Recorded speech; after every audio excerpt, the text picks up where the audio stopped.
Starting in Indonesia, where wildlife police have highlighted the growing use of social media to sell endangered animals. 9 critically endangered slow lorises were recently confiscated from cyber smugglers. The officers discovered the lorises in severe distress, crammed into boxes in West Sumatra. In more illegal trade news, a retired Mountie accused of smuggling narwhal tusks was recently sentenced to 5 years and 2 months in prison. St. John resident Gregory Logan smuggled about 300 tusks into Maine, a loot valued between $1.5 and $3 million. Into the sea with a strange encounter.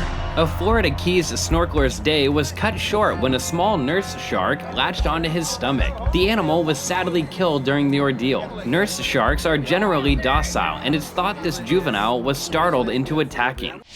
Over to the Solomon Islands, where scientists were able to confirm a new species of giant tree rat. The animals had been known to local communities for some time, but it wasn't until one tumbled to the ground with a felled tree that researchers managed to get their eyes and hands on one. Speaking of new species, a spider in Cuba has been named after Bernie Sanders. Spintheris bernie sandersi spots a yellow coloration with a pattern that resembles a face. Finding the creature was some feat. It's smaller than a fingernail.